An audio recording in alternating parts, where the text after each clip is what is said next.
Hello friends, स्वागत है आपका मेरे यूट्यूब चैनल गुप्ता एजुकेशन में। आज मैं आप लोगों के लिए लेकर आया हूं फिजिक्स के लाइट चैप्टर का सीरीज 7।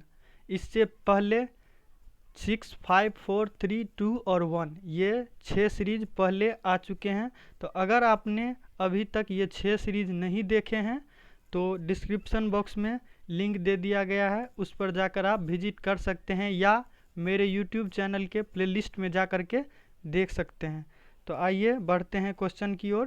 क्वेश्चन नंबर 1 है कि वर्णांधता को किस लेंस से दूर किया जा सकता है।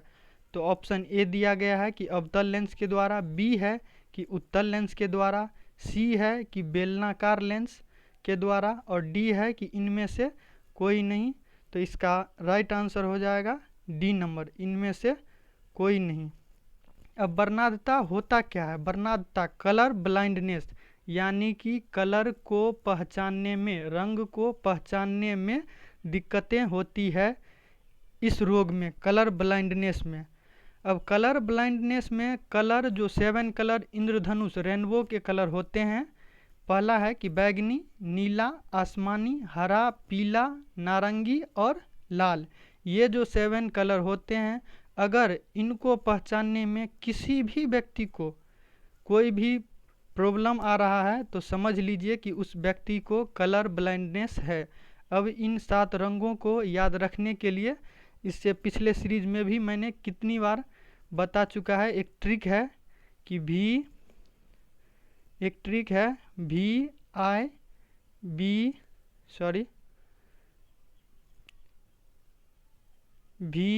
आई जी बी वाई ओ और आर वैग्योर। तो इसका V4 है कि वॉयलेट बैगनी, I4 है इंडिकस, G4 है ग्रीन, B4 है ब्लू, Y4 है येलो, O4 ऑरेंज और R4 रेड।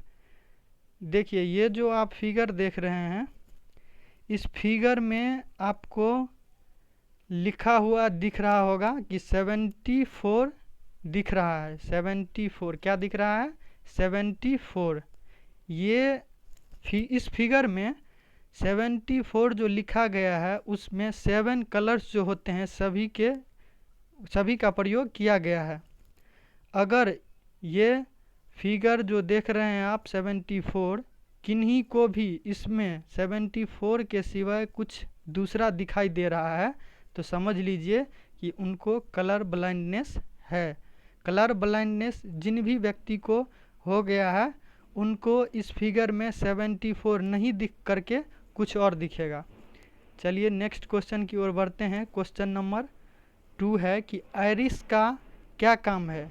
ऑप्शन ए दिया गया है कि आँख में जाने वाले प्रकाश की मात्रा को नियंत्रित करना, बी है कि आँख में जाने वाले प्रकाश की मात्रा को लौटाना, सी है कि प्रतिबिंब लेंस को चित्र भेजना और डी है कि इनमें से कोई नहीं। तो इसका राइट आंसर हो जाएगा ऑप्शन नंबर ए कि आँख में जाने वाले प्रकाश की मात्रा को नियंत्रित करता है। कौन? तो आइरिस। कौन नियंत्रित करता है? तो आइरिस आँख में जाने वाले प्रकाश को नियंत्रित करता है। नेक्स्ट क्वेश्चन है क्वेश्चन नंबर 3 कि रेटिना पर बना प्रतिबिंब होता है, यानी रेटिना पर बनने वाले जो प्रतिबिंब होते हैं वो कैसे होते हैं। तो इसका ऑप्शन ए है कि वस्तु के बराबर लेकिन उल्टा, बी है कि वस्तु से छोटा लेकिन सीधा, सी है कि वस्तु के बराबर लेकिन सीधा और डी है कि वस्तु से छोटा लेकिन उल्टा। तो इसका राइट आंसर हो जाएगा वस्तु से छोटा लेकिन उल्टा, ऑप्शन नंबर डी। अब देखिए रेटिना पर जो प्रतिबिंब बनते हैं वो, इसमें एक और जोड़ दीजिए, वास्तविक।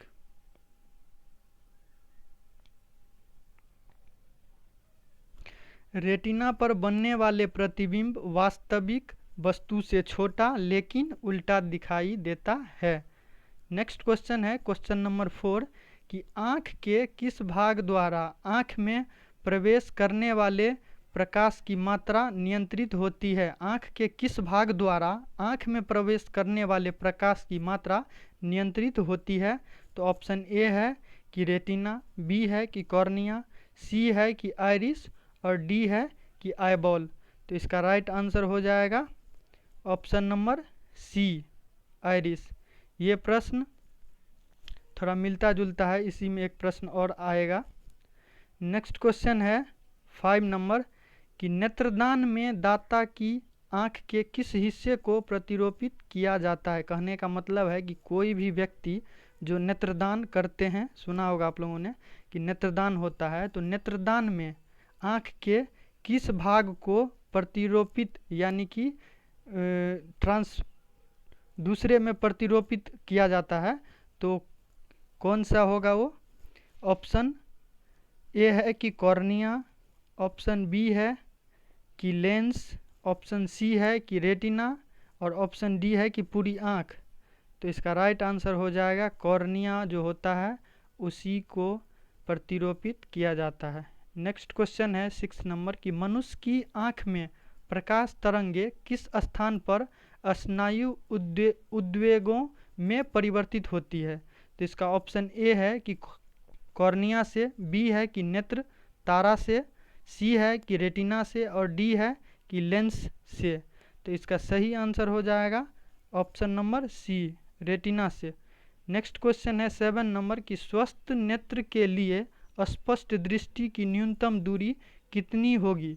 कहने का मतलब है कि स्वस्थ नेत्र यानी जिसका आँख पूर्ण रूप से ठीक है, उस व्यक्ति को किसी भी वस्तु को देखने के लिए उसके बीच का जो डिस्टेंस होगा वो कितना होगा। तो ऑप्शन ए है कि 50 सेंटीमीटर, बी है कि 10 सेंटीमीटर, सी है कि 15 सेंटीमीटर और डी है कि 25 सेंटीमीटर। तो इसका राइट आंसर हो जाएगा ऑप्शन नंबर डी, 25 सेंटीमीटर। ये क्वेश्चन बहुतों बार पूछा गया है, इसलिए इसको आप अच्छे से याद रखेंगे। क्वेश्चन नेक्स्ट है 8 नंबर कि यदि कोई व्यक्ति दूर की वस्तुओं को स्पष्ट नहीं देख सकता है तो उसकी दृष्टि में कौन सा दोष है। कोई व्यक्ति अगर दूर की वस्तु को नहीं देख पा रहा है तो उस व्यक्ति को कौन सा रोग है। तो ऑप्शन ए है कि दूरदृष्टि, बी है कि निकट दृष्टि, सी है कि दृष्टि वैषम्य और डी है कि इनमें से कोई नहीं। तो इसका राइट आंसर हो जाएगा बी नंबर, निकट दृष्टि दोष। नेक्स्ट क्वेश्चन है 9 नंबर कि दृष्टि दोष मायोपिया वाला व्यक्ति देख सकता है। दृष्टि दोष मायोपिया, मायोपिया यानी कि निकट दृष्टि दोष। मायोपिया को निकट दृष्टि दोष, निकट दृष्टि दोष भी कहते हैं। वाला व्यक्ति, दृष्टि दोष मायोपिया वाला व्यक्ति देख सकता है। ए नज़दीक स्थित वस्तु के स्पष्ट रूप से, बी कि दूर स्थित वस्तु को निकट रूप से, सी है कि नज़दीक एवं दूर स्थित वस्तुओं दोनों को स्पष्ट रूप से और डी है कि न ही नज़दीक की और न ही दूर स्थित वस्तुओं को स्पष्ट रूप से देख सकते हैं। तो इसका राइट आंसर हो जाएगा ए नंबर कि नज़दीक स्थित वस्तु को स्पष्ट रूप से देख सकता है। देखिए निकट दृष्टि दोष जो होता है और दूर दृष्टि दोष जो होता है इसमें डायरेक्ट अपोजिट होता है। यानी निकट दृष्टि दोष में निकट की वस्तु साफ साफ दिखेगी और दूर दृष्टि दोष में दूर की वस्तु साफ साफ दिखेगी और नज़दीक की वस्तु साफ साफ नहीं दिखेगी। नेक्स्ट क्वेश्चन है कि क्वेश्चन नंबर 9 हो गया था। 10 निकट दृष्टि दोष से पीड़ित व्यक्ति के चश्मे में कौन सा लेंस प्रयोग किया जाता है। कि जिस भी व्यक्ति को निकट दृष्टि दोष हो गया है तो उसको दूर करने के लिए किस लेंस का प्रयोग किया जाएगा। और पहले ही मैं बता चुका हूँ कि निकट दृष्टि दोष में दूर की वस्तु नहीं दिखती है, निकट की दिखेगी लेकिन दूर की नहीं दिखेगी। तो इसका ऑप्शन दिया गया है ए कि उत्तल लेंस द्वारा, बी कि अवतल लेंस द्वारा, सी सिलेंड्रिक लेंस द्वारा और डी कि उपयुक्त में से कोई नहीं। तो इसका राइट आंसर हो जाएगा बी नंबर कि अवतल लेंस। अब अवतल लेंस के बारे में हम लोग थोड़ा जानते हैं कि अवतल लेंस कैसा होता है। वैसा लेंस होता है जिसके बीच में पतला तथा किनारों पर मोटा होता है, जिसका बीच वाला भाग जो है वो पतला होगा और किनारा जो है मोटा होगा, वो होगा अवतल लेंस। और उत्तल लेंस में क्या होता है, उत्तल लेंस में दूर की जो वस्तु है, सॉरी, उत्तल लेंस में इसका डायरेक्ट अपोजिट होता है, वैसा लेंस जिसमें बीच का भाग मोटा होगा और किनारा जो है पतला होगा। जबकि अवतल में क्या होता है कि बीच वाला भाग पतला होता है और किनारा मोटा होता है। नेक्स्ट क्वेश्चन की ओर बढ़ते हैं। क्वेश्चन नंबर 11 है कि दूरदृष्टि दोष से पीड़ित व्यक्ति को, ए है कि दूर की वस्तुएं दिखाई नहीं देती है, बी है कि निकट की वस्तुएं दिखाई नहीं देती है, सी है कि वस्तुएं तिरछी दिखाई देती है, और डी है कि वस्तुएं उल्टी दिखाई देती है। तो पहले ही मैं बता चुका हूं कि दूरदृष्टि दोष में जो है दूर की वस्तु स्पष्ट दिखेगी, निकट की वस्तु नहीं दिखती है। तो इसमें इसका आंसर हो जाएगा बी नंबर की निकट की वस्तुएं दिखाई नहीं देगी। नेक्स्ट क्वेश्चन है 12 नंबर कि दूरदृष्टि दोष से पीड़ित व्यक्ति के चश्मे में कौन सा लेंस प्रयोग किया जाता है। ए है कि उत्तल लेंस, बी कि अवतल लेंस, सी है कि समतल लेंस, और डी है कि समतल अवतल लेंस। तो इसका राइट आंसर हो जाएगा उत्तल लेंस। पिछला वाला क्वेश्चन में था कि दूरदृष्टि दोष इसमें है और पिछले वाले में था कि निकट दृष्टि दोष। तो निकट वाले में अवतल लेंस यूज होता है और दूरदृष्टि वाले में उत्तल लेंस होता है। अब उत्तल लेंस में क्या होता है कि बीच का भाग मोटा और किनारा क्या होता है, पतला होता है। बीच का भाग मोटा और किनारा जो है पतला होता है। और अवतल लेंस जो है निकट दृष्टि दोष वाले व्यक्ति के चश्मे में प्रयोग किया जाता है। नेक्स्ट क्वेश्चन है 13 नंबर की बुढ़ापे में दूरदृष्टता वह खराबी होती है जिसमें लेंस, ए है कि अपनी प्रत्यास्था खो देता है, बी है कि अधिक पारदर्शी हो जाता है, सी है कि अपारदर्शी हो जाता है, और डी है कि बहुत अधिक छोटा हो जाता है। तो इसका राइट आंसर हो जाएगा डी नंबर कि बहुत अधिक छोटा हो जाता है।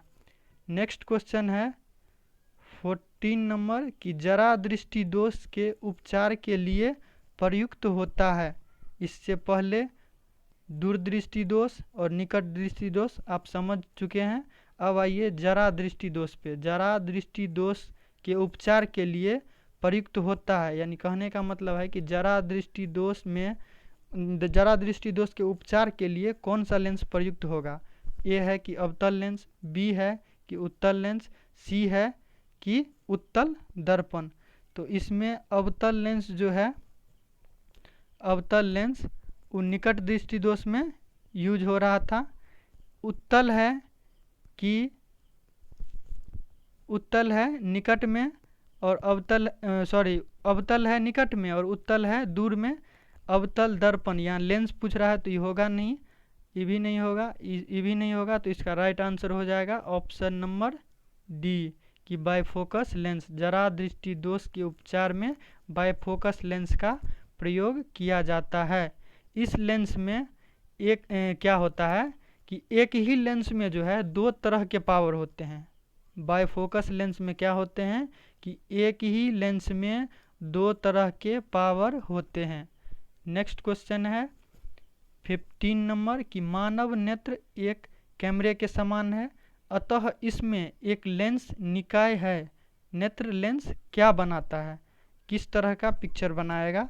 तो ऑप्शन ए है कि दृष्टि पटल पर पिंड का सीधा या ऊर्ध्वाधर वास्तविक प्रतिबिंब, बी है कि दृष्टि पटल पर पिंड का प्रतिलोमित आभासी प्रतिबिंब, सी है कि दृष्टि पटल पर पिंड का प्रतिलोमित और वास्तविक प्रतिबिंब, डी है कि आइरिस पर पिंड का सीधा या ऊर्ध्वाधर और वास्तविक प्रतिबिंब।